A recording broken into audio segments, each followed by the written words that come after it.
He said the UK's Brexit plans could be difficult to achieve because Brussels needs to maintain the unity of the EU after the UK leaves in March 2019. Mr Grieve said, "I have always been of the view some of the things we aspire to, which I would love us to achieve, may prove in practice to be difficult to get because that's the way negotiations go.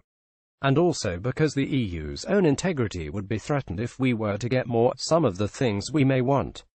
GETTYSKY NewsBrexit News. Dominic Grieve said the EU will seek to preserve its integrity during Brexit talks. Last week Mr Grieve led a group of Tory rebels against the Brexit bill tabled by Prime Minister Theresa May and her cabinet, but today he praised her work and wished her well in the next phase of the Brexit talks with Brussels.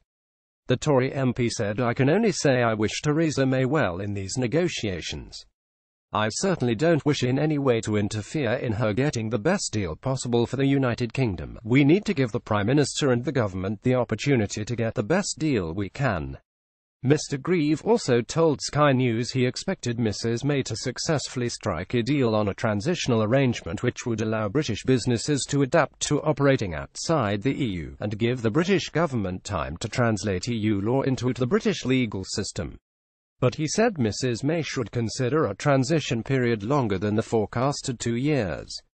He continued, "The transition is clearly going to happen. I don't think anybody wants it to last longer than 2 years, but if it is the price we have to pay to get a better deal at the end, then that's something we may have to consider." I'm afraid all this just illustrates how difficult and complicated Brexit was always going to be.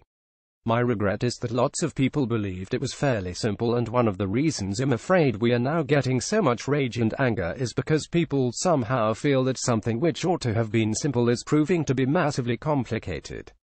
I'm afraid this was a predictable outcome because of the revolutionary nature of what we've embarked on.